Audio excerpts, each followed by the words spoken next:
लग रही है अब? ठंड लग रही है? एक आध थप्पड़ खा के मिर्च ठीक हो जाएगी। मैम दिन में धूप होती है, फिर शाम के टाइम ठंड लग जाती है। क्या बात करो, दिन में सूरज निकलता है? हाँ प्रिया बोलो। मैम आपको मैं ड्राइंग बताऊं, किसने गिफ्ट दिया था? हाँ हाँ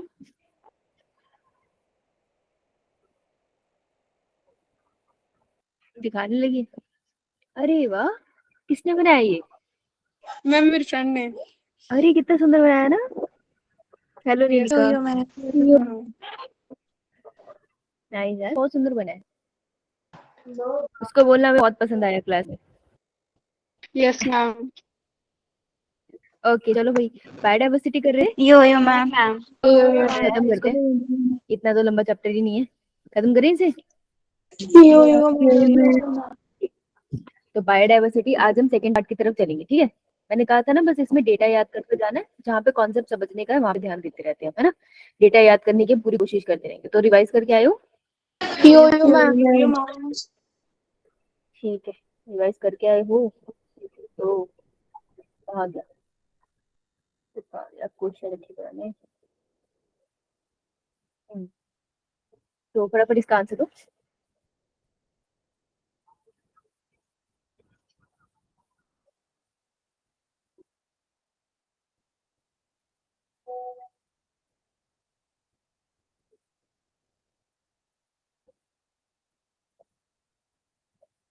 ओके बेटा, टर्म किसने कॉइन करी थी ये?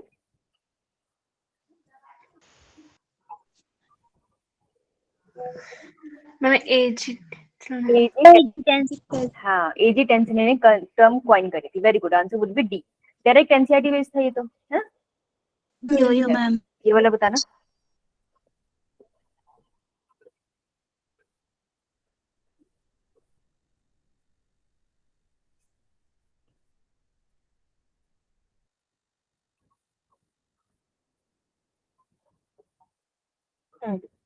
Okay next second.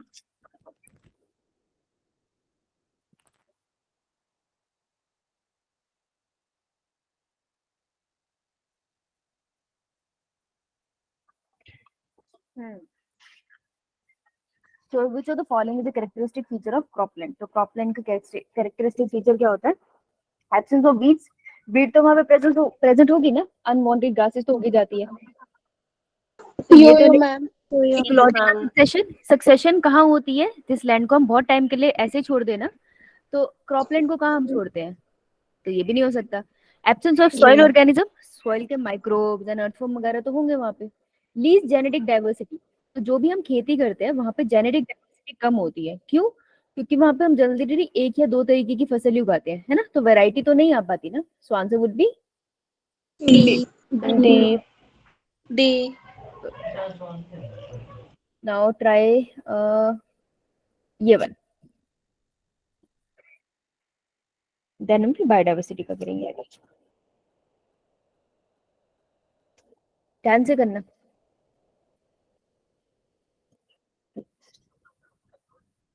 क्योंकि इसी टॉपिक से दोबारा क्वेश्चन उठ के 2021 में आया है, तो 2022 में।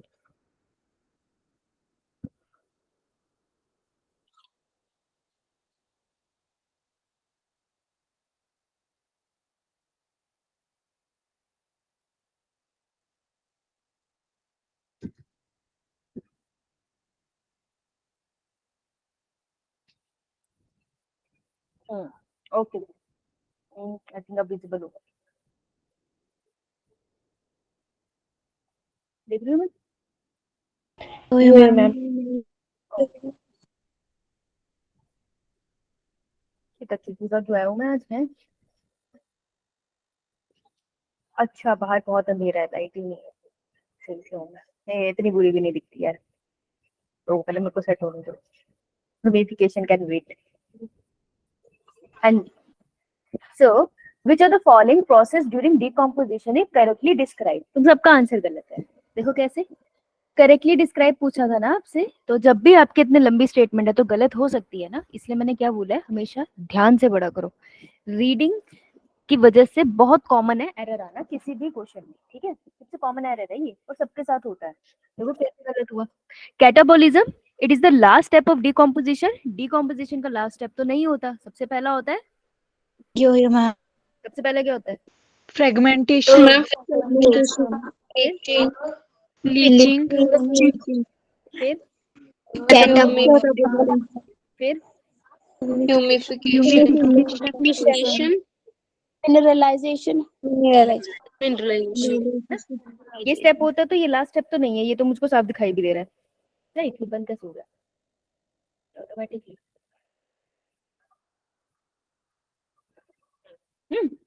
तो कैटाबॉलिज्म लास्ट स्टेप नहीं है, गलत हो गया, मुझे सही ढूंढना था। Next, leaching, water soluble inorganic nutrient rise to the top layer of soil. Top layer पे राइज होती है नहीं, तो नीचे जाते हैं। Ma'am fragmentation carried out by organism such as earthworm. तो फ्रेगमेंटेशन जो सबसे पहला स्टेप था, यहाँ पे अर्थवर्म काम नहीं करते थे, करते थे भाई, किसने कहा नहीं करते थे, डेट्राइटस होता है ना ये, डेट्रीवोर्स ही तो काम करते हैं इस पे। हाँ बोलो। यो मैम, सोइल को डिकम्पोज करते हैं बेटा कौन, हम, जो अर्थवर्म होते हैं, सॉइल में क्या डिकम्पोज करेंगे, जो न्यूट्रिएंट्स होते हैं। न्यूट्रिएंट को कैसे तोड़ेंगे, न्यूट्रिएंट एंड मिनरल तो ऑलरेडी टूटे ही हुए हैं, उससे छोटा क्या तोड़ेंगे, वो सॉइल को डिकम्पोज नहीं करते हैं। जो अर्थफॉर्म होता है ना, जब वो मिट्टी खा रहा है तो वो उसमें से न्यूट्रिएंट को खींच रहा होता है, उसको डिकम्पोज नहीं करता, वो ऑलरेडी डिकम्पोज ही है। तो जब वो मिट्टी खाता है उसी के साथ वो ये पत्ते वगैरह सब कुछ इनगल्फ कर लेते हैं और वो उनकी बॉडी में टूटते हैं और फीसिस की तरह बाहर निकल जाते हैं। मैम फ्रेगमेंटेशन कैसे हुआ? फ्रेगमेंटेशन तो ऐसे होता ना, अगर वो जैसे वेस्ट है, जैसे पत्ते वगैरह, अगर वो खाता वो। हाँ तो बेटा सब कुछ मिलके तो खाता है उसके अंदर। सॉइल में ऐसा थोड़ी होता है कि सिर्फ सॉइल है, उसके अंदर ये वेस्ट मटेरियल जैसे पत्ते गिरना और छोटे छोटे ये जो छोटे छोटे बार्क के पार्ट होते हैं गिरना, ये सब तो कॉमन गिरे होते हैं, वो सब कुछ इसमें से खा लेता है, अर्थ फॉर्म वगैरह, ठीक है, तो वो डिकम्पोजर्स है। यो मैम, को एक्सप्लेन करना, carried out by organism such as earthworm, fragmentation वाली को। जो फ्रेगमेंटेशन है उसका क्या मतलब है कि ये जो पत्ते जब नीचे गिरते हैं ना, तो मिट्टी में जो अर्थवर्म आएगा ना वो सब चीजों को खाएगा, वो अकेली मिट्टी नहीं खाता, उसको मिट्टी को तोड़ना नहीं होता, वो तो बस उससे न्यूट्रिएंट निकालना चाहता है, तो वो सब चीजों को खाएगा, वो इस पे वर्क करता है अर्थवर्म। ऐसा नहीं कि पत्ते को क्रॉस करके चला जाता है, वो उसके पार्टिकल भी बॉडी में लेता है, उससे वो कुछ खासा निकाल नहीं पाता, तो फीसिस की फॉर्म उसको बाहर रिलीज कर देता है, लेकिन पत्ता तो टूट गया ना।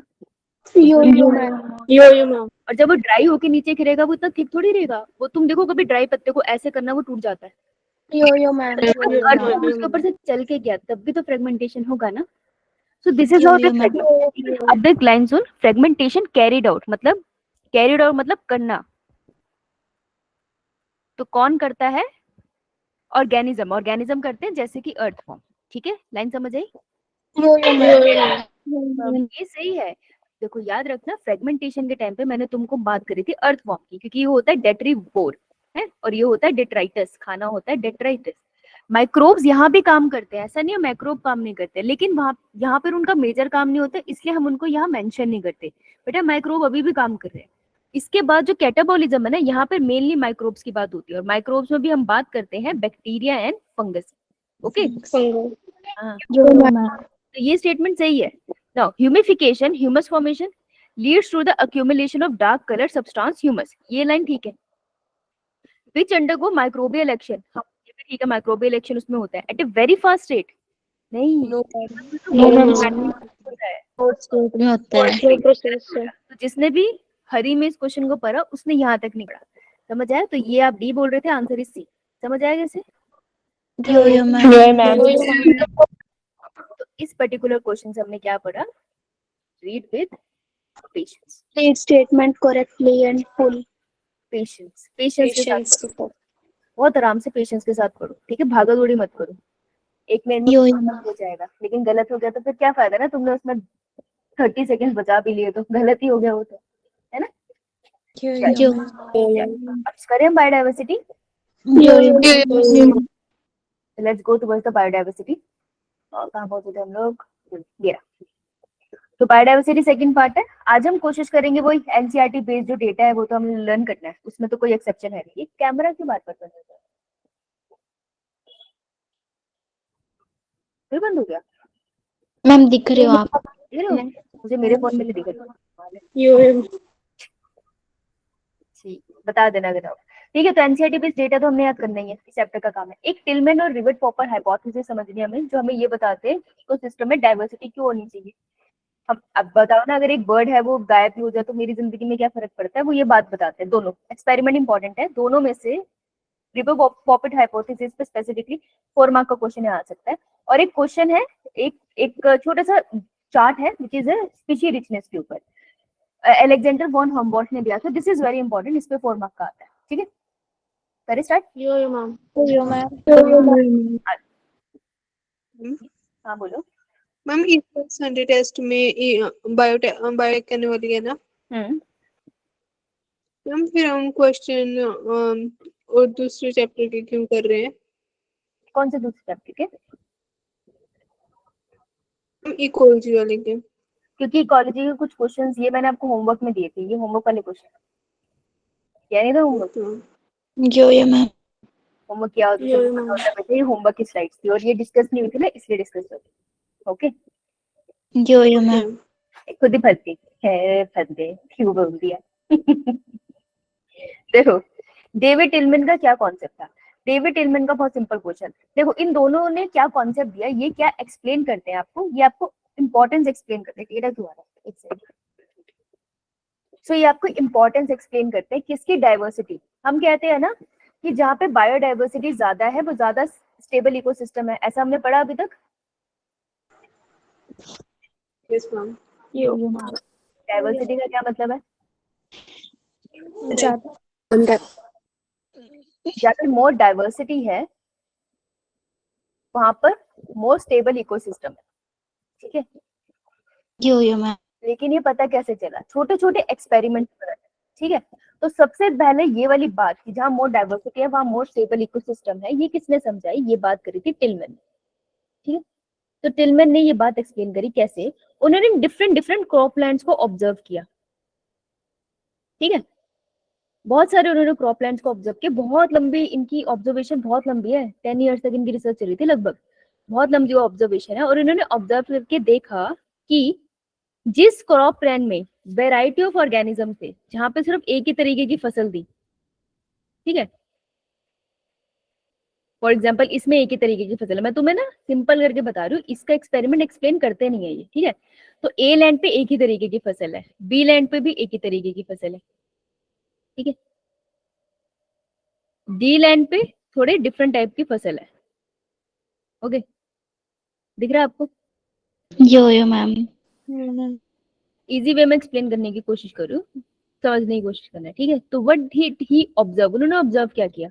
उन्होंने ऑब्जर्व किया कि जिस भी लैंड पे ए बी सी डी, जिस भी लैंड पे ज्यादा बायोडाइवर्सिटी थी, ज्यादा डाइवर्सिटी थी, स्पीशीज थी डिफरेंट डिफरेंट प्लांट की, वो ज्यादा स्टेबल रहा डेली की वेरिएशन से। जैसे अब मान लो मैं इसको ऑब्जर्व कर रही 2020 में, ठीक है, फिर 2021 में देखा, 2022 में देखा, 2023 में देखा। मैं क्या देखूंगी? मैं देखूंगी कितना प्रोडक्शन हुआ ना, तो ए लैंड से कितनी फसल मिली, बी से कितनी मिली, सी से कितनी मिली, हमने सारे ईयर्स में देखा। सो ही सॉ कि अब सबसे ज्यादा बायोडाइवर्सिटी कौन से वाले लैंड में दिख रही है आपको? डी डी है मोर बायोडाइवर्सिटी। जो ये मैम तो उन्होंने देखा कि जिसमें मोर बायोडाइवर्सिटी थी वो क्या हुआ, हर साल वो लगभग सेम अमाउंट ऑफ खाना प्रोड्यूस कर रहा था, प्रोडक्शन ऑलमोस्ट सेम थी। लेकिन जिनमें बायोडाइवर्सिटी कम थी, जैसे ए एंड बी हो गया, उनके केस में फ्लक्चुएशन थी, किसी साल बहुत फसल हो रही थी, किसी टाइम बहुत कम हो रही थी। तो इससे पता चलता है कि जब बायोडाइवर्सिटी जहाँ ज्यादा होती है वहां पे स्टेबिलिटी ज्यादा रहती है। ये बात समझ आई? जो ये मोर मैम स्टेबल, सो मतलब ईयर टू ईयर वेरिएशन ज्यादा हो गया, कम प्रोडक्शन में, कम variation in production by crops is less. ठीक है, वेरिएशन का ऑलमोस्ट उतना ही प्रोड्यूस करते जितना हर साल प्रोड्यूस करते। ये डेविड टिलमैन का कॉन्सेप्ट था। क्लियर है? जो ये मैम अब अगला कॉन्सेप्ट आता है rivet popper hypothesis. Rivet popper hypothesis क्या कहती है कि मान लो मैं कह रही हूँ कि एक वर्ड था, आपने वो पिक्चर देखी, वो सलमान खान की है ना, कबूतर जा जा। यो मैम।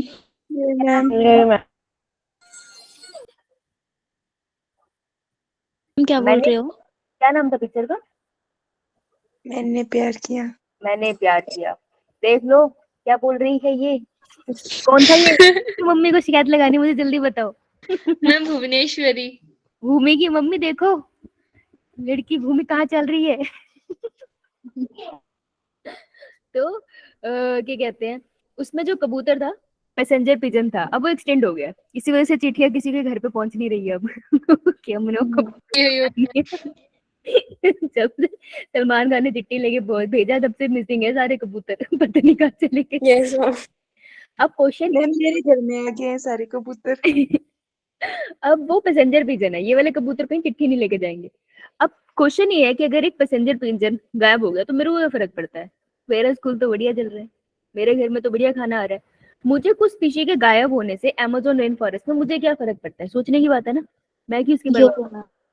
यो मैम। इस कॉन्सेप्ट को एक्सप्लेन करने के लिए कि why do we worry about biodiversity loss, तो पॉल एनरिच इन्होंने कॉन्सेप्ट दिया था रिवेट पॉपर हाइपोथेसिस। रिवेट का मतलब होता है स्क्रू, घर में स्क्रू लगाते हो ना, जैसे कील लगाते हो ना, कील। यो मैम। पॉपर मतलब निकालना, पॉप आउट करते हैं ना, पॉप आउट किसी को, ऐसे किसी को निकाल लिया, पॉप आउट। हाइपोथेसिस मतलब ऐसा मानते हैं। तो पॉल हेनरिच ने इनको दिया था और इन्होंने एक्सप्लेन किया था। ये हाइपोथेसिस क्यों दी थी? टू एक्सप्लेन, क्या एक्सप्लेन करना चाहते थे वो? Importance of biodiversity loss. ये लिख लो क्योंकि ये बुक में ऐसे लिखा नहीं है, ठीक है। उन्होंने ये बहुत अच्छे से एक्सप्लेन किया, देखो कैसे। इधर आते हैं, प्लेन बना लेते हैं। तो पॉल एनरिच के कॉन्सेप्ट पे जाते हैं। उन्होंने एक प्लेन के फॉर्म में इसको एक्सप्लेन किया। उन्होंने कहा एक हवाई जहाज है, ठीक है, अरे यार अब हवाई जहाज बनाना पड़ेगा, मछली बन गई मुझसे फिर से। ऐसी होता है, हर बार मैं जहाज बनाती हूँ तो मछली बन जाती है, हर बार का ही मेरा, नहीं सुधर पाएंगे। बहुत हंसी आ रही हो तुझे, इसी मछलियां बिछा के भेज देना मैं तेरे को। ऐसे रही है, यहाँ बिठा देते हैं हम। भूमि, यो मैम। तुमने प्यार किया, जाओ निकल जाओ। खुश होगी। भूमि हमारी लेडी पायलट। सो देखो उन्होंने एक्सप्लेन किया, पॉल एनरिच ने, उन्होंने कहा पूरा प्लेन छोटे छोटे स्क्रू लगे होंगे ना हर जगह, यो मैम। है ना। यार एक हिस्सा दूसरे से स्क्रू से ही जुड़ेगा, और क्या फेविकॉल लगी है यहाँ, मतलब फेविकॉल की ऐड आती है, बहुत मजबूत होता है, इतना भी मजबूत नहीं होता ना प्लेन जोड़ते, तो हर जगह स्क्रू रखना है। तो उन्होंने कहा लेट्स इमेजिन कि जितने भी स्क्रू है ना, तो जितने भी स्क्रू है, स्क्रू के लिए हमने वर्ड क्या यूज करा है? रिवेट। तो जितने भी स्क्रू है वो रिप्रेजेंट कर रहे हैं आपको स्पीशी, और जो पूरा प्लेन है वो आपको क्या रिप्रेजेंट कर रहा है? इकोसिस्टम। इकोसिस्टम। तो अगर मैंने एक आध स्क्रू निकाल दिया, लेट से किसी खिड़की से निकाल दिया, तो क्या पूरा प्लेन डगमगा जाएगा? No ma'am. No ma'am. Technically तो डगमगा जाएगा, लेकिन चलो for the sake of conversation let's assume नहीं डगमगाता, वैसे डगमगा जाएगा, बैलेंस बिगड़ जाएगा अंदर का अगर एक भी इधर उधर हो गया तो कहते हैं कि मान लो एक आध स्क्रू आपने निकाल लिया, ठीक है, फ्यू स्क्रूज आपने निकाल लिए, लेट्स से विंडो की तरफ से निकाल लिए हैं, थोड़ा सा इधर उधर से निकाल लिए, खासा फर्क नहीं पड़ेगा प्लेन की स्टेबिलिटी को, है ना, सही बात है। Yes ma'am. अगर कुछ स्पीशीज एनवायरनमेंट से गायब हो गई तो इतना खासा फर्क नहीं पड़ेगा, इकोसिस्टम तो अभी भी चल रहा है, प्लेन तो अभी भी उड़ रहा है ना, राइट। लेकिन क्या प्लेन अब वीक हो गया कंपैरेटिवली? यो मैम। अब अगर तुम और स्क्रू निकालते चले जाओ देयर विल बी साइन आपने क्या किया, पंखे के पास से स्क्रू निकाल लिया भाई, अब दिक्कत हो जाएगी। अब इकोसिस्टम क्या करेगा? एकदम से कोलैप्स करेगा, अपने आप को बचा नहीं पाएगा। क्यों? क्योंकि बचाने के लिए और कोई स्क्रू नहीं बचे ना, आपने तकरीबन सारे स्क्रू तो निकाल दिए, तो अब इकोसिस्टम एकदम से कोलैप्स कर जाएगा। तो यही बात उन्होंने समझाई कि मे भी हमें फर्क नहीं पड़ता एक दो स्क्रू निकलने से, एक दो स्पीशी गायब होने से, लेकिन अगर स्पीशी गायब होती चलेगी ना तो एक टाइम आएगा कि इकोसिस्टम ओवरऑल कोलैप्स कर जाएगा। पहली बात तो उन्होंने ये बोली, समझ आया? यो मैम। दूसरी बात उन्होंने क्या बोली, ये भी मैटर करता है आप कौन सा स्क्रू निकाल रहे हो। मानो कि जब हमने स्टार्टिंग में स्क्रू निकाला था तो हमने कहाँ से निकाला था? विंडो से। विंडो से, लेकिन इस बार मैं स्कोर कहाँ से निकाल रही हूँ? इंजन से। अगर मैंने सीधा इंजन के पास से निकाल दिया, यहाँ पर होता है ना, तो फिर प्लेन चल पाएगा? No ma'am. No ma'am. तो सेकंड उन्होंने कहा it also matter which species extinct. जो कीस्टोन स्पीशी होती है, अब यहाँ से कॉन्सेप्ट आता है कीस्टोन, इसका क्वेश्चन आएगा। कीस्टोन स्पीशीज कौन सी स्पीशीज होती है? दे आर द स्पीशीज जिनका नंबर तो इन्वायरमेंट में होता है less, number is less, but इनका जो इम्पैक्ट होता है ना इकोसिस्टम में, वो बहुत ज्यादा होता है। इम्पैक्ट इन इकोसिस्टम स्टेबिलिटी मोर, इनका इम्पैक्ट बहुत ज्यादा है। तो अगर तुमने ऐसा स्क्रू निकाल दिया जो इंजन से था तो प्लेन क्रैश हो जाएगा। वैसे ही अगर आपने कीस्टोन स्पीशीज को एक्सटेंड करना स्टार्ट कर दिया तो इकोसिस्टम बहुत जल्दी कोलैप्स हो जाएगा। समझ आया? मैम। का एग्जांपल क्या हो सकता है? जंगल का राजा कौन? Lion. We can have lion, we can have tiger, right? तो देखो ये नंबर में कम होते हैं जंगल में, कम होता है ना नंबर में। आपने कभी देखा है लाखों शेरों के जंगल में? ऐसा तो नहीं होता। हंड्रेड्स में थाउजेंड्स में होते हैं, है ना? ठीक है, मुश्किल से।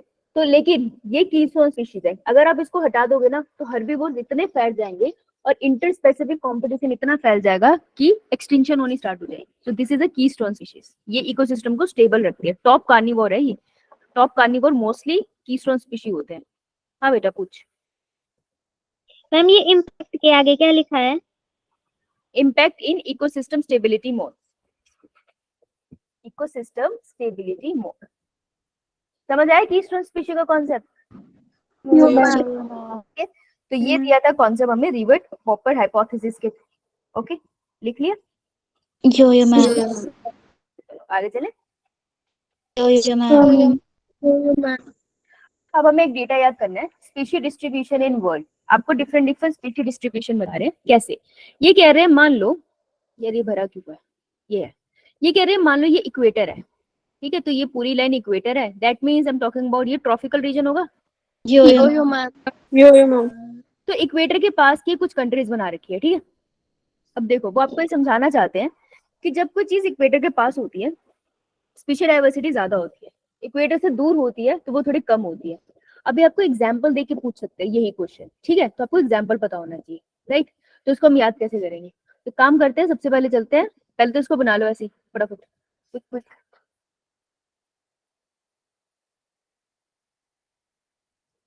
रफ डायग्राम है ये, एक्चुअल मैप नहीं है, रफ सा डायग्राम है कि लगभग कैसे होंगे, क्योंकि कोऑर्डिनेट्स हम ज्योग्राफी में पढ़ते हैं, इतना पढ़ते नहीं है। बना लिया? डॉट्स मत बना। देखो इन्होंने कहा लेट्स स्टार्ट फ्रॉम कोलंबिया। अब जो कोलंबिया है, कोलंबिया आपको दिख रहा है इक्वेटर के पास है, ऐसे ये इक्वेटर के पास है। और हम किसको पढ़ रहे हैं? हम पढ़ रहे हैं बर्ड्स, ठीक है? तो लेट्स से बर्ड्स की जगह हम 11 इमेजिन करते हैं प्लेन, तो हम लोग प्लेन से जा रहे हैं। तो सबसे पहले हम कहाँ गए? कोलंबिया। कोलंबिया में हमको बहुत मजा आया, हमने बहुत सारे बर्ड्स देखे। कितने बर्ड्स देख लिए हमने? 1400। सबसे बड़ा नंबर हमने कोलंबिया में देखा। देखो तुमको नंबर भूल जाएगा, तुमको ये याद रहेगा ज्यादा कहाँ है कम कहाँ है, तो उसको ऐसे याद करने की कोशिश करना। तो सबसे पहले कोलंबिया गए। कोलंबिया गए तो वहां पे जाके पता चला कि थोड़ा एडवांस है एक शहर, वहां जाके ना बहुत मजा आता है, बहुत एडवांस ही जगह, बहुत बड़ी बड़ी बिल्डिंग्स है, दैट इज न्यूयॉर्क। तो हम लोगों ने फ्लाई किया और फ्लाई करके हम कहाँ चले गए? न्यूयॉर्क। कंपैरेटिवली जो न्यूयॉर्क है ना वो थोड़ा दूर है इक्वेटर से, ठीक है? ये देखो ना, ये तो पूरा इक्वेटर की लाइन के अंदर ही आ गया ना ट्रॉपिक्स में, लेकिन वो तो ट्रॉपिक्स से दूर जा रहा है ना? तो जब हम लोग न्यूयॉर्क पहुंचे, वहां पे जब हमें बिल्डिंग्स तो बहुत बड़ी बड़ी मिली, पर क्या हमें वहां पे बहुत बर्ड्स मिले? No ma'am. अब हमें नंबर, पहले हमें 1000 में नंबर मिला था, अब हमें नंबर 100 में मिला। ऐसे याद रखना, ठीक है? 100 में नंबर लिया, हमारा दिल टूट गया। हमने कहा सब कुछ छोड़ के हम चले जाएंगे बहुत ही शांत सी जगह में, which is known as Greenland. तो मुड़ के कहाँ गए?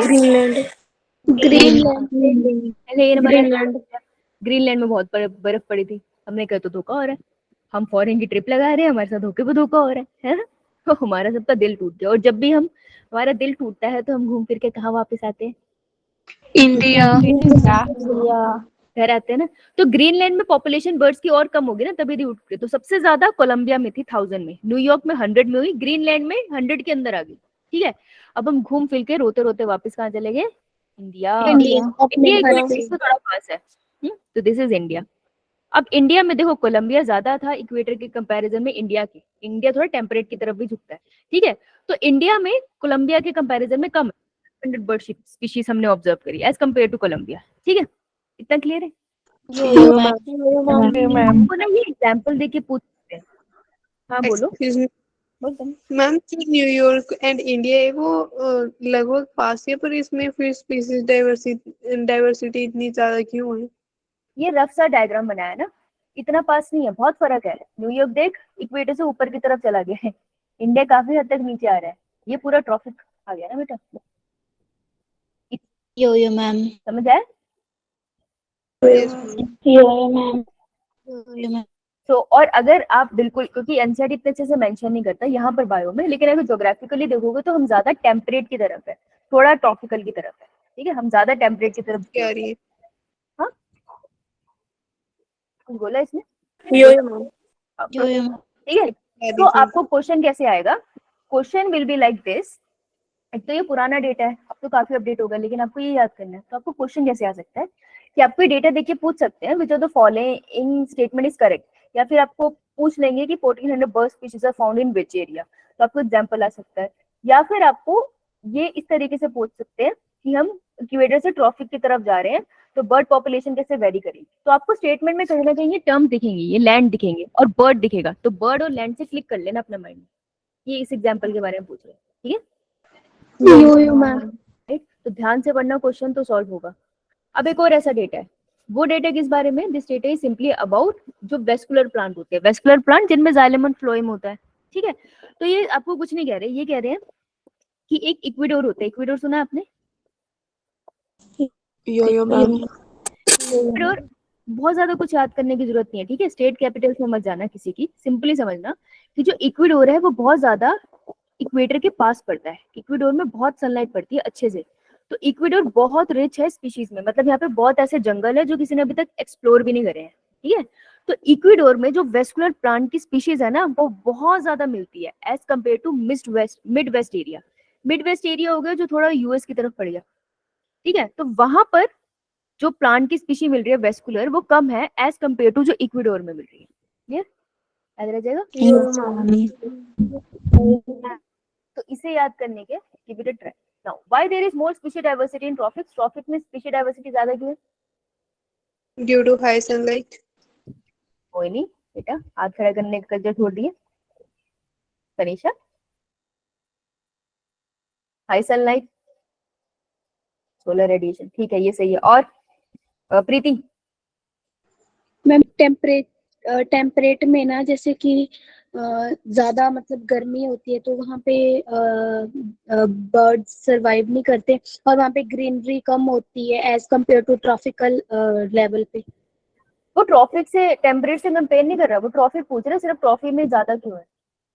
टेम्परेट से क्योंकि compare- वहाँ पे ज्यादा ग्रीनरी है। ज्यादा ग्रीनरी इसलिए क्योंकि हाई सोलर रेडिएशन है। आंसर टेक किया गया। यो मैम। ज्यादा ग्रीनरी क्यों है ये पूछ रहा है बेटा। Payal? Ma'am good environment conditions. Like less year to year variation, ये कह रहे हो? Yo ma'am. देखो, less year to year variation का मतलब ये नहीं है कि मौसम नहीं आएंगे, मौसम तो आते हैं, सर्दी, गर्मी, पतझड़, बारिश, लेकिन एक पैटर्न में आ रहे हैं। हर साल 4 मौसम आ रहे हैं, हर साल 4 मौसम आ रहे हैं, तो इसलिए less year to year variation रहती है। जब less year to year variation रहते हैं, जैसे मान लो डड्डू यहाँ रहता है, वो देख रहा है यार इस टाइम पे गर्मी आएगी, इस टाइम पे बारिश आएगी, तो उसका टाइम फिक्स हो जाएगा ना, किसको रिप्रोड्यूस कब करना है, खाने के लिए कब जाना है। मानते हो? अगर इस डड्डू को हर 6 महीने के बाद ये पता चलता है कि यहाँ पर सडनली सुनामी आ सकती है, फिर हर 3 महीने के बाद टेम्परेचर बदल रहा है, फिर तो ये समझ नहीं पाएगा ना, ये तो खुद को बचाते रहेगा।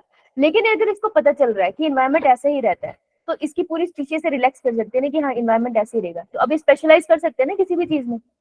यो मैम। सोचो अगर मैं तुम्हारी, जैसे मैं तुम्हारी क्लास आज बायो की लूँ, इवनिंग तक ना लूँ, फिर एक दिन उठ के सुबह ले लूँ, फिर ना लूँ, फिर शाम को ले लूँ, फिर सुबह ले लूँ, अगर मैं इतनी करूंगी तो कभी टाइम टेबल फिक्स कर पाओगे? No ma'am. Less year to year variation होती है ट्रॉपिक्स में। इस वजह से ध्यान से सुनना, जो भी ऑर्गेनिज्म होता है वो क्या कर पाता है, ऑर्गेनिज्म कैन हैव स्पेशलाइज्ड निश, स्पेशलाइज्ड है कह लो या स्पेसिफिक निश। निश क्या होता है? Ma'am functional role of organism. हाँ, तो वो डिसाइड कर सकता है उसको कहाँ रहना है, क्या खाना है, कब रिप्रोड्यूस करना है ना। तो जब उसका सब कुछ फिक्स हो जाता है तो उसका सर्वाइवल का चांसेस ज्यादा है ना, उसको इधर उधर धक्के नहीं खाने, राइट। इस वजह से डाइवर्सिटी भी ज्यादा होती है। सबकी अपनी निश है। पहले 10 ऑर्गेनिज्म एक ही खाना खाते थे, ठीक है, अब हर ऑर्गेनिज्म ने अपना अपना खाना फिक्स कर लिया, एक दूसरे में टांग नहीं अड़ाते, तो कंपटीशन कम हो जाएगा ना। यो यो स्पेशलाइज्ड निश से सब अपने काम से मतलब रखते हैं, इसलिए ज्यादा स्पीशी डाइवर्सिटी देखने को मिलती है ट्रॉफिक्स में। समझ आया? ये 4 नंबर का क्वेश्चन बन सकता है, ये आपके स्कूल में लिखने को भी आ सकता है, ठीक है। तो these are some of the reason जिसकी वजह से ट्रॉफिक्स में species diversity as compare to any other region ज्यादा रहती है। Now threat to extinction. अब ना एनसीईआरटी डेटा मेंशन करती है, उस डेटा के अकॉर्डिंग जो डिफरेंट लिविंग ऑर्गेनिजम्स हैं उनको थ्रेट है एक्सटिंक्शन का। आपको याद करना पड़ेगा किसको ज्यादा थ्रेट है किसको कम, ठीक है, याद कर ले। Yes ma'am. इससे पहले एनसीईआरटी खोलो बेटा, डाउट है? No ma'am. ये वाली पिक्चर करी थी क्या हम लोगों ने? No ma'am. No ma'am. अगर ये वाली पिक्चर नहीं करी थी तो ये ऐसे ही दिख रही है मुझे, ये कैसे हो सकता है? चलो देखो, ये पिक्चर निकालो, पेज नंबर कौन सा है? Page ma'am number 260। 260। देखो क्या लिखा है, रिप्रेजेंटिंग ग्लोबल बायोडाइवर्सिटी। तो ये ग्लोब की बात कर रहे हैं, इंडिया की बात नहीं कर रहे सिर्फ।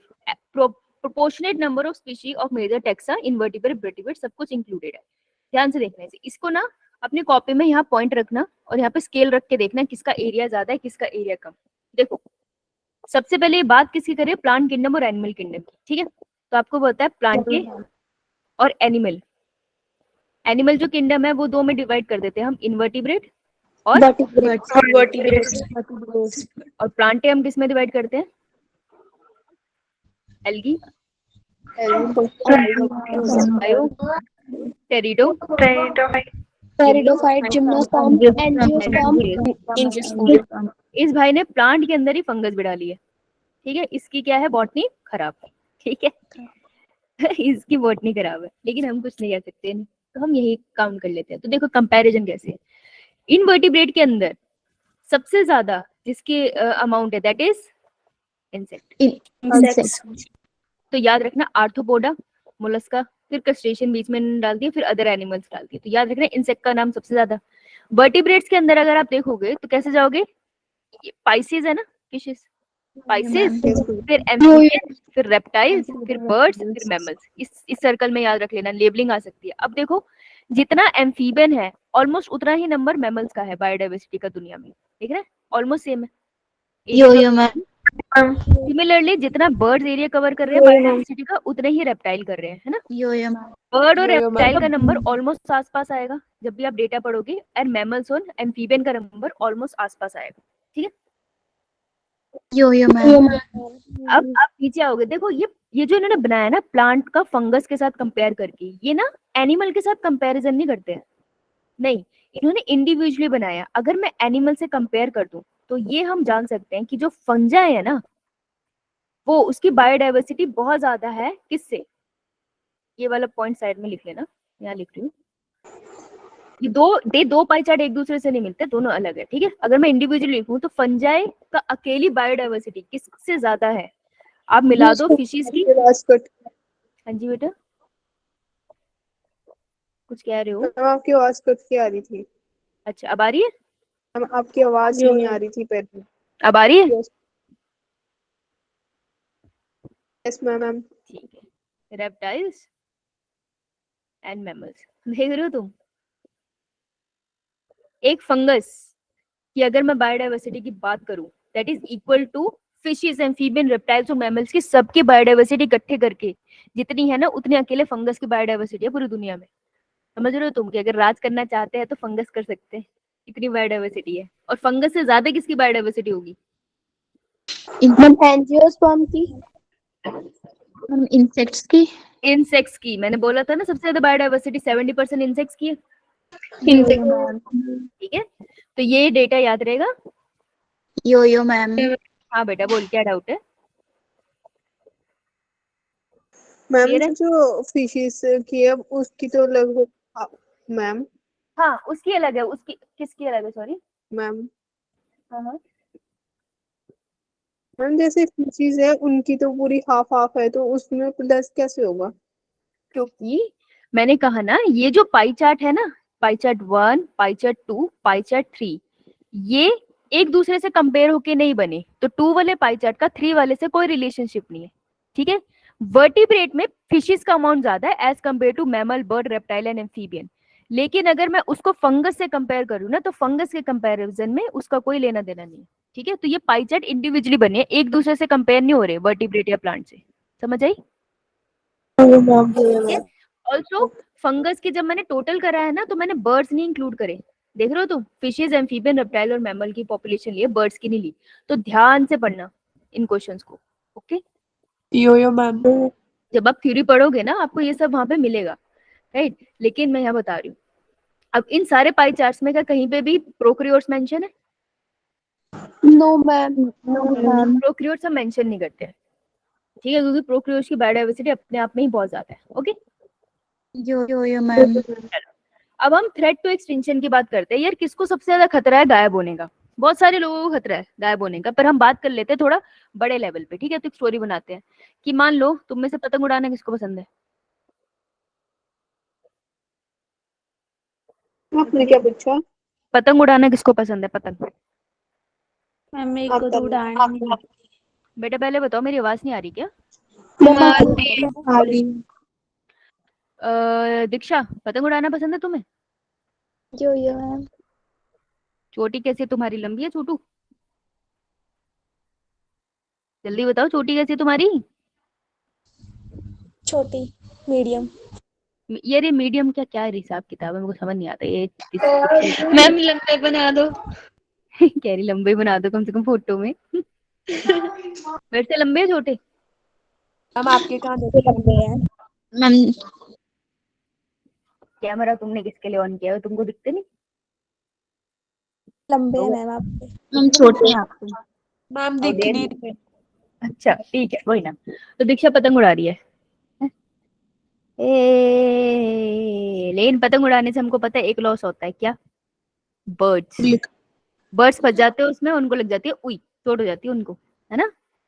यो मैम। दीक्षा रिस्पॉन्सिबल है। इस क्लास में सारे जानवरों को मारने वाले लोग हैं। शिल्पी चूहे मार देती है, ये बर्ड्स को मार रही है। तो दीक्षा ने क्या किया, बर्ड उड़ रही थी उसको मार दिया। अगर बर्ड को मारेंगे तो वो कहाँ जाके गिरेगी? अर्थ पे। अर्थ पे। लेकिन अर्थ पे वो किस पे जाके गिरी? जमीन पे। सॉइल। पेड़ पे। ये कौन दिख रहा है तुमको, कौन बनी हुई है जो रोने वाली है? मैम लड़की। ये प्रीति है, ठीक है। तो पतंग जब उड़ रही थी, तो वो उस पतंग से बर्ड कट गया और बर्ड जाके प्रीति पे गिरा, प्रीति जाके पेड़ पे गिरी, ठीक है। लेकिन ये कौन से वाला पेड़ है? क्रिसमस वाला पेड़ है, याद रखना। क्रिसमस ट्री है, और कोई नहीं बना ना। वैसे तो बन नहीं रहा क्रिसमस की तरह, पर क्रिसमस ट्री है, और कोई नहीं बनेगा, ठीक है। क्रिसमस ट्री पे ये गिरी। अब देखो प्रीति है, अभी बहुत सारे मोमोज खा के आई थी। प्रीति जब पेड़ पे गिरी तो पेड़ गिर गया उसके गिरने से। देख रहे हो तुम कितनी स्ट्रांग है प्रीति, ओके। तो आज से कोई प्रीति से लड़ाई नहीं करेगा भाई। और पेड़ जाके गिर गया किस पे? फ्रॉक्स पे, जो बैठ कर गुटर गु कर रहे थे, ये उन पे जाके गिर गया। बेचारों की फैमिली प्लानिंग खराब कर दी इसने। किसने खराब करी सब कुछ?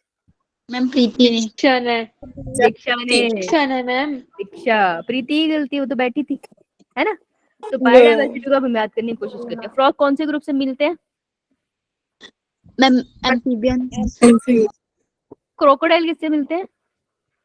रेप्टाइल। रेप्टाइल। कल एक बच्चा मेरे से इस बात पे लड़ गया है कि ये तो एम्फीबियन होते हैं। मैं कहा भाई तुम भगवान हो। तुम मुझे माफ करो। क्रिसमस ट्री कौन सा होता है? It's an gymnosperm. Gymnosperm. Preeti is a alien. ओ नहीं नहीं नहीं, mammal. Ma'am. And birds are aves. Apes. ठीक है, दीक्षा को नहीं पता स्टोरीज, अपन दीक्षा को अब निकाल लेंगे। दीक्षा तुमने तूफान मचा दिया, ठीक है। तो सबसे ज्यादा एक्सटिंक्शन का खतरा किसको है? मुझे कैसे याद है, मेरे को सबसे ज्यादा याद है फ्रॉग को है, ठीक है। एम्फीबियन को खतरा है। इसका जो नंबर है वो 3 में है, ठीक है। आई थिंक 32 है, भी चेक कर लेते हैं। 32% खतरा है एम्फीबियन पॉपुलेशन को पूरी दुनिया में। This is a global data, okay. Global level पे बात कर रहे हैं, इंडिया पे नहीं सिर्फ। तो ग्लोबली एम्फीबियन की एक्सटिंक्शन का खतरा है 32%। 31% खतरा है किसको? जिम्नोस्पर्म को। हम लेफ्ट से राइट से लेफ्ट जाएंगे ना, तो नंबर डिक्रीज करेंगे। फिर आते हैं मैमल्स और फिर आते हैं एप्स। इनको कितना खतरा है? एप्स को है 1 to 12%, ठीक है, this is fungi mammal that is 2-3, 1 to 2-3, ठीक है, 23%। तो दिस इज द रेशियो। तो आप उल्टा जाओगे तो आपको रेशियो याद हो जाएगा, समझ आया? यो मैम 32-31, हाँ यही है, ठीक है। तो मुझे कैसे याद है? पहले तो मुझे स्टोरी बनाई हुई है उससे याद है, दूसरा मुझे याद है मैं एम्फीबियन से जाऊंगी इस तरफ तो नंबर डिक्रीज होगा। एव्स का और मैमल का मुझे कैसे आता है? इसका 1 to 3, 2 3, 1 to 2 3, तो इस ऑर्डर में याद रहता है। और ये देखो पास ही तो है 32-31, राइट? तो याद रह सकता है ये ग्लोबल एक्सटिंक्शन। यो मैम क्वेश्चन आया था किसको इनमें से सबसे ज्यादा थ्रेट है एक्सटिंक्शन का? आंसर था एम्फीबियन। तो अगर आपको ऐसे याद है तो याद रह जाएगा ना। यो मैम मैम हाँ बोलो। जिम्नोस्पर्म का क्या लिखा है आपने? जिम्नोस्पर्म का 31%, बेटा ये देख, आंखों से अंधी, ये देख, ठीक है। Okay done. यो मैम तो स्टोरी कर दी हमने, नहीं घूमने भी गए थे हमने और हमने पेड़ वेड़ भी गिरा दिए। अब एक क्वेश्चन है जो लास्ट ईयर पेपर में आया, ठीक है, और ये आपको हर जगह मिलेगा जब तक आप एंट्रेंस एग्जाम दोगे। जो सबसे पहला ऑप्शन होगा हमेशा वही आंसर है इसका, ठीक है। तो आप पोस्ट ग्रेजुएशन पीएचडी में भी एंट्रेंस दोगे, ये क्वेश्चन आता है और आंसर हमेशा पहला ऑप्शन होता है। तो 5 इविल कॉर्पोरेट जो रिस्पॉन्सिबल है बायोडाइवर्सिटी लॉस के लिए, तो रीजंस फॉर बायोडाइवर्सिटी लॉस। अब ऐसे हम बात करने लगेंगे तो बहुत सारे रीजंस हैं, लेकिन हम कहते हैं 4 मेजर इविल रीजंस क्या है बायोडाइवर्सिटी लॉस के, दैट इज HOAC, HOAC, ठीक है। बहुत गर्मी लगती है तो HOAC चलाओ, HOAC, HOAC, ओके, याद रहेगा। यो मैम तो अगर वो ये पूछ ले इन चारों में से सबसे मेन रीजन कौन सा है बायोडाइवर्सिटी लॉस का, तो that is H stand for habitat, नहीं बेटा, हैबिटेट लॉस एंड फ्रेगमेंटेशन। अगर आपको ये क्वेश्चन आ जाए ना स्कूल में, नीट में, वाइवा में, कोई भी आपसे ये पूछे कि बायोडाइवर्सिटी लॉस, इकोसिस्टम में नुकसान, ये सब कुछ क्यों हो रहा है, सबसे पहला रीजन है हैबिटेट लॉस एंड फ्रेगमेंटेशन, यही आंसर होगा हमेशा, चाहे क्वेश्चन कहीं से भी आए, ठीक है। ओ है ओवर एक्सप्लॉइटेशन, किसी चीज को बहुत ज्यादा एक्सप्लॉइट कर लेना, ठीक है। मैं तुमको बोलूं मैं तुमको नोट्स बना के हैंडमेड भेज रही हूँ, मैं हैंडमेड नोट्स भी भेज रही हूँ, फिर तुम मेरे को बोलो हमें जो डाउट्स है उसके भी नोट्स बना के भेजो, मैं वही भेजूं, तो तुम्हें और टॉपिक दो मुझे उसको और भी नोट्स भेजूं, लेकिन तुम कुछ नोट डाउन नहीं कर रहे, तो दैट इज ओवर एक्सप्लॉइटेशन। मैं तुम्हारी मदद कर रही हूँ लेकिन तुम एक्सप्लॉइट कर रहे हो, है ना। तो ये ताना था कि लिख लेना नोट्स जो मैंने भेजे हैं, ठीक है। ए स्टैंड फॉर एलियन, एलियन से दीक्षा की बात नहीं हो रही है, alien species invasion. Alien species invasion एक बहुत बड़ा थ्रेट है, आपको पता है अगर आप इंटरनेशनली ट्रेवल करते हो, सो देयर आर कंट्रीज जहाँ एयरपोर्ट पे एक्चुअल में चेक होता है कि आप कोई सीड या ऐसा कोई भी पेस्ट तो नहीं लेके आ रहे हो अपने साथ। जैसे फॉर एग्जांपल एक कंट्री से दूसरे कंट्री में खाने का सामान जाता है, तो क्या होता है कभी कभार उसके साथ छोटे छोटे कीड़े चले जाते हैं, होता है ना, पैकिंग करते करते डल गए, नहीं पता चलता। एयरपोर्ट पे बकायदा चेक होता है ये चीज कि वो डल तो नहीं है, अगर डल गया ना तो वो चीज आगे जाने नहीं देते वो खाने की। मान लो तुम चावल लेके जा रहे हो 10 किलो, अगर उसमें एक भी किर्क मिल गई ना उनको, तो सारा चावल वहीं रख लेंगे। क्यों? क्योंकि वो छोटा सा जो ऑर्गेनिज्म है उनकी कंट्री में डाल के जाएगा तो इन्वेजिव स्पीशीज होगी ना, एलियन स्पीशीज, वहां जाके तो तूफान मचा देगा, तो इस वजह से आने भी नहीं देते। तो ये बहुत स्ट्रिक्ट चेकिंग होती है, alien species invasion is a very big problem. और लास्ट में है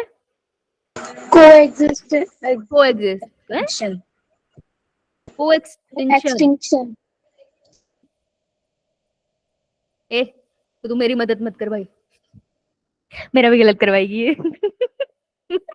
तो तुझे कोएक्सिस्टेंस, चुप करके बैठ जा। कौन थी ये? प्रीति। देखो अच्छा, दूसरे की शिकायत लगानी तो बड़ी जल्दी बताते हैं, प्रीति ने बोला है। नहीं मैम मैंने खुद ही बोला। अच्छा प्रीति ने खुद बोला, अरे फिर ठीक है, चुप करके बैठ जा। ठीक है, तो ये मेन रीजन है जिसकी वजह से बायोडाइवर्सिटी लॉस होता है। हैबिटेट लॉस एंड फ्रेगमेंटेशन तो सबसे ज्यादा हिमाचल वाले समझ सकते हैं, ठीक है। जैसे तुम्हारे पेरेंट्स बहुत अच्छे से इसको समझ पाएंगे कि पहले जैसे मान लेते, बहुत बहुत अच्छा एग्जांपल है क्योंकि मैंने अपने सामने ही देखा है। चंडीगढ़ है, पहले सड़कें नहीं होती थी सही से, ठीक है, शिमला जाने में बहुत टाइम लगता था भाई साहब, बहुत ही लंबा सफर था वो, बहुत उल्टियां लगती थी रास्ते में। और अच्छे से सड़कें नहीं बनी थी, ठीक है, लेकिन अब पहाड़ काट के उन्होंने सड़कें बना दी। तो मान लो पहले चंडीगढ़ टू शिमला हम घूम के जाते थे, पहाड़ी में राउंड राउंड राउंड घूम के जाते थे बहुत सारा। हमें दिक्कत होती थी, हाँ दिक्कत होती थी, समय लगता था, लेकिन हम घूम के जाते थे। क्यों? क्योंकि बीच में था पूरा माउंटेन एरिया था, एकदम अच्छे से बायोडाइवर्सिटी थी ना, जंगल एरिया था, राइट। तो यहाँ पे सारा का सारा लेट्स से फॉरेस्ट था। अब मनुष्य कहा नहीं नहीं हम तो बीच से जाएंगे, चारों तरफ वादियां देखते हुए। अच्छा ठीक है, बीच से जाएंगे तो क्या करना पड़ेगा? मैम काटने पड़े। फॉरेस्ट हमने एक रास्ता बना दिया, हमने कहा पूरा जंगल नहीं काटेंगे भाई साहब, हम तो आधा ही काटेंगे। अच्छा अच्छा ठीक है, हमने रास्ता बना लिया, अरे कोई बात नहीं, अब क्या दिक्कत, अब तो बन गया रास्ता, बन गया, लो जी बन गया, जाओ अब जल्दी मरो, जाके पहाड़ों पे चले जाओ, सारे पहाड़ नीचे गिरा दो नालायक को और भागो। कौन था पता नहीं, अभी रिसेंटली को मुझे बोला था बहुत गर्मी, पहाड़ों पे चलते हैं। मैं कहा बहुत बढ़िया, 2-3 पहाड़ रह गए, उसको तुम गिराए हो, ठीक है। तो यहाँ से चले गए, अरे येलो होना चाहिए, क्या है फील नहीं आ रहा मुझे, चलो ठीक है। अब रास्ता तो छोटू हो गया, ये तो हम मानते हैं, राइट। लेकिन तुमने क्या किया, पहले एक पूरा लैंड था, है ना, अब तुमने क्या किया, उस लैंड को काट दिया। जब तुमने उसका काट दिया तो एक पूरा लैंड 2 फ्रेगमेंट में डिवाइड हो गया ना, ये एक फ्रेगमेंट बन गया, एक हिस्सा बन गया, ये एक फ्रेगमेंट बन गया, इसको हम कहते हैं फ्रेगमेंटेशन, ठीक है। फ्रेगमेंट बन गया तो क्या दिक्कत है, दोनों तरफ जंगल तो है। देखो फ्रेगमेंट बन गया का दिक्कत ये है कि यहाँ पर भी कोई ऑर्गेनिज्म रहते होंगे ना, मैम तो अब वो ऑर्गेनिज्म कहाँ जाए, उन ऑर्गेनिज्म को तो तुमने बीच में सड़क बना दी। अब मान लो कोई ऑर्गेनिज्म यहाँ रहता था, ये उसका हैबिटेट था, लेकिन वो खाना खाने के लिए यहाँ आता था, फूड, अब वो कैसे जाएगा, वो तो परेशान। अब अगर सड़क क्रॉस करे तो गाड़ी से कुचले जाने का डर, है ना, अगर सड़क ना क्रॉस करे तो वहीं पे खाना ढूंढने का डर। तो उसका तुमने घर पानी खाना वाना सब छीन लिया, सेक्सुअल रिप्रोडक्शन के लिए फॉरेजिंग करता होगा, अब तो नहीं जा पा रहे, दिक्कत होगी ना। मैम फ्रेगमेंटेशन की वजह से जो उसका घर बार था वो टूट गया ना, इसी को हम कहते हैं habitat loss. Yes ma'am. So habitat loss and fragmentation का मतलब ही ये होता है कि जो वहां रहने वाले ऑर्गेनिज्म थे, तुमने उनका घर वर तोड़ दिया, इस वजह से उनका घर भी 2 हिस्सों में टूट गया, 2-3 हिस्सों में, और उनको अब ना रहने की सही से जगह ना खाने की। इस वजह से जानवर सड़कों पे आते हैं, उनको शौक थोड़ी है तुम्हारी गाड़ी के नीचे आने का या तुमको मारने का, अरे बड़ी डिलीशियस हो तुम, 4-5 लड़कियां खाएगा तब भी पेट नहीं भरना उसका। लेकिन उसका हैबिटेट लॉस हुआ है ना, पहले वहां पहाड़ थे तो उसको उसको लेपर्ड को आदत थी ऊपर आने की, तब पहाड़ थे, अब वो ऊपर आया, वो कह रहा ओ माय गॉड यहाँ तो सड़क बन गई, उसको थोड़ी पता था। तो इस वजह से एनिमल गलती से सड़कों पे आ जाते हैं, समझ आया। This is the main reason for biodiversity loss. ये नीट में बहुत बार आ चुका है, ये लास्ट ईयर भी आया है। क्लास के बाद मेरे पेपर में एक स्टूडेंट का फोन आया था, मैम ये फॉर इविल क्वाड्रेट क्या होते थे, मैं कहा भगवान ये भूल कर आया तो पेपर में याद नहीं रहता। दिस इज वेरी इजी ना, पर मैंने उससे सीखा कि जब हम बहुत ज्यादा पढ़ते हैं तो हम भूल जाते हैं, तो तुम भूलना मत, समझ आई। मैम मास्टर वालों को बिल्कुल नहीं बोलना चाहिए। अब ओवर एक्सप्लॉइटेशन क्या होता है, हद से ज्यादा एक्सप्लॉइट कर देना किसी चीज को, है ना। हमने जब नेचुरल रिसोर्सेज फॉसिल फ्यूल्स निकाले तो हमने उनको जलाया, उससे एनर्जी क्रिएट करी, हमको लालच आ गया, हम हर कंपनी फॉसिल फ्यूल निकाल रही है, तो वो ओवर एक्सप्लॉइटेशन हो गया ना। आप किसी चीज को यूज करो, फिर उसको रिकवर करने का टाइम दे दो, ठीक है, लेकिन अगर आप टाइम नहीं दे रहे हो ना तो फिर ओवर एक्सप्लॉइटेशन होता है, ठीक है। तो ओवर एक्सप्लॉइटेशन भी आप किसी भी बायो रिसोर्स का करोगे, जैसे आपने देखा टिम्बर बहुत कटता होगा वहां पे, टिम्बर की लकड़ी काम आती है फर्नीचर बनाने के लिए। मेरा घर है पीछे टिम्बर की पूरी वो फैक्ट्री है वहां पे ना, बहुत बड़ी मार्केट है टिम्बर। तो देखो टिम्बर लिया फर्नीचर बनाने के लिए, चलो ठीक है, टिम्बर के पेड़ और लग गए, लेकिन अब लालच आ गया, बहुत सारी कंपनीज पैदा हो गई जो टिम्बर को काट रही है और अपने लिए यूज कर रही है। ये ओवर एक्सप्लॉइटेशन है, क्योंकि जितने टाइम में पेड़ बनेगा उतने टाइम में आप बहुत सारे टिम्बर और काट रहे हो, तो पेड़ अपने आप को रिकवर ही नहीं कर पाया ना, तो ऐसे लॉस हो जाएगा बायोडाइवर्सिटी का, राइट। वो पेड़ भी गया, उसके ऊपर रहने वाले ऑर्गेनिज्म भी गए, सही बात है। इसे ओवर एक्सप्लॉइटेशन कहते हैं। एलियन स्पीशीज इन्वेजन हम बहुत बार कर चुके हैं, जैसे एग्जांपल क्या था इसका, पार्थेनियम और बेटा water hyacinth, terror of Bengal. आप कोई बाहर से स्पीशी ला के रखोगे तो वो वहां पे बहुत ग्रो कर जाएगी, है ना, क्योंकि उसका नेचुरल प्रेडेटर नहीं होगा। तो अगर वो वहां पे बहुत ग्रो करेगी तो दूसरे स्पीशीज को ग्रो नहीं करने देगी ना, तो इस वजह से उस जगह का बायोडाइवर्सिटी लॉस हो जाता है, राइट। जैसे तुम्हारे घर के पास फॉरेस्ट है, वहां पे कोई बाहर से जंगली फूल आ गया, तुम्हें लगा वो सुंदर है देखने में, तुमने वहां पे प्लांट कर दिया, अब वो जंगली फूल बहुत फैल गया, तो जंगल में जो एक्चुअल में फूल मिलते थे, वो वहां पे नहीं रह पा रहे हैं क्योंकि वो जंगली फूल ज्यादा जल्दी फैली है। ठीक है, मैम तो ये होते हैं। हाँ, हम इसमें जो आपने ऑस्ट्रेलिया का एग्जाम्पल दिया था किसका था? दोबारा बोल बेटा। मैम जो आपने ऑस्ट्रेलिया का एक एग्जाम्पल दिया था वो क्या था? मैंने बहुत सारे एग्जाम्पल दिए थे, कौन सा पूछ रही है? हम जिसमें जो एक प्लांट था वो ऑस्ट्रेलिया में बहुत ज्यादा बढ़ गया था, तो प्रिकली पियर कैक्टस। बेंगा प्रिकली पियर कैक्टस था, वो ऑस्ट्रेलियन सब कॉन्टिनेंट में लाया गया था, लेकिन उसकी वो बाहर से था ना, तो वो यहाँ पे बहुत ज्यादा फैल गया था। फिर उसके पॉपुलेशन, क्योंकि उसका प्रीडेटर नहीं था उस एरिया में, फिर उसकी पॉपुलेशन को कंट्रोल करने के लिए हम मॉथ लेकर आए थे, तो मॉथ ने खा के उसकी पॉपुलेशन को कंट्रोल किया था। वो आप नाम हाँ हाँ, बोल बोल। नाम क्या बताया आपने? प्रिकली पियर कैक्टस। प्रिकली पियर, एनसीईआरटी में देखना, मिल जाएगा तुझे। इंटरेक्शन वाला पार्ट है ना, इंटरेक्शंस वाला पार्ट है ना, वहां पे आपको मिलेगा प्रीडेटर के अंदर। Okay, ma'am. नाउ कोएग्जिस्टेंस और कोएक्सटिंक्शन। आई ब्लेम प्रीति। कोएक्सटिंक्शन, हम तो मरेंगे सनम, तुम्हें भी ले डूबेंगे, सुना ही होगा तुमने। Yes ma'am. तो यो मैम। केस में होगा म्यूचुअलिज्म वाले में, जो म्यूचुअली एक दूसरे पे डिपेंडेंट है। और म्यूचुअलिज्म कैसी? ऑब्लिगेटरी। ऑब्लिगेटरी मतलब लिपा लिपी, एक दूसरे के बिना जी नहीं सकते। यो मैम। ये भी मर जाऊंगा, तेरे बिना मैं भी मर जाऊंगा, हम क्या चाहते हैं? दोनों मर जाए। हमें दोनों चाहिए। है ना? तो म्यूचुअलिज्म, अगर एक स्पीशी मरी तो उस पर डिपेंडेंट स्पीशी भी मर जाएगी, जैसे लाइकन, जैसे माइकोराइजा। माइकोराइजल एसोसिएशन के बिना पाइनस ट्री, जो आपके हिमालय में माउंटेन रीजन में पाइनस मेन वो होता है, क्या कहते हैं, मेन वेजिटेशन है, अगर माइकोराइजल एसोसिएशन हट गई तो पाइनस जी नहीं सकते, वो मर जाएंगे। उनकी रूट्स डिपेंडेंट है, वो पूरा प्लांट डिपेंडेंट है माइक्रोराइजल एसोसिएशन पे। ठीक है, तो अगर वो फंगस के साथ बॉन्ड ना करे ना, वो सारे मर जाएंगे, तो को एक्सटेंशन होता है। ठीक है, मैम। तो these are the 4 evil questions. हैयोग अगर होगा तो बायोडाइवर्सिटी लॉस होगा। ये सबको यो मैम। एक बार रिवाइज कर ले। तो हमारा ये बचा है, लाल किताब बचा है, NC2 XC2 बचा है, और हॉटस्पॉट। ठीक है, रिवाइज कर ले, हो जाना चाहिए फ्राइडे तक, तो हो जाएगा, क्या लगता है? हो जाएगा। है ना, हो जाएगा, इतना तो है। 1 घंटे क्लास में फ्लो बनता है ना, उसमें क्लास खत्म हो जाती है। पहले क्लास होती थी 1 आवर 15 मिनट्स की, उसमें ना कवर हो जाता था।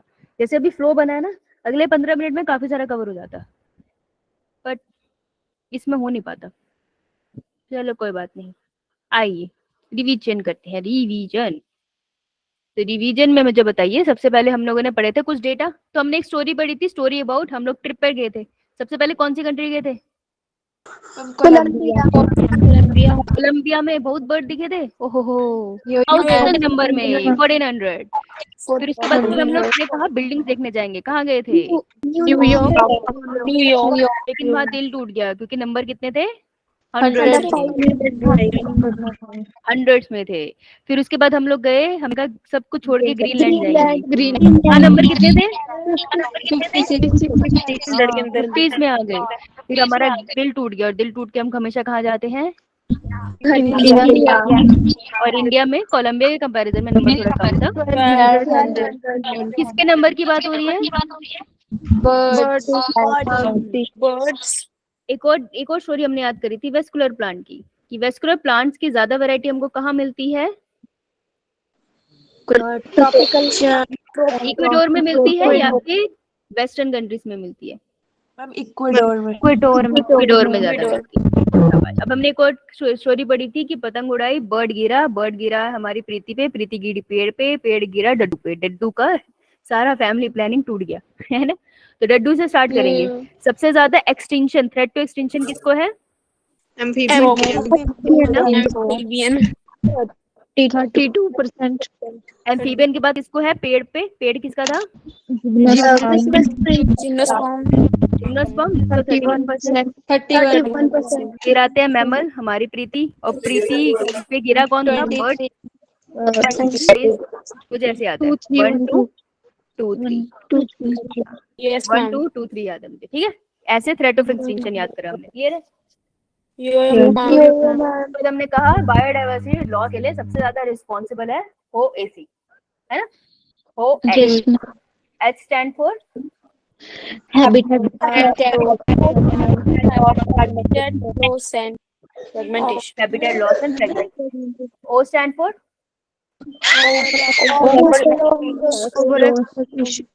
And किसकी बहन चीखी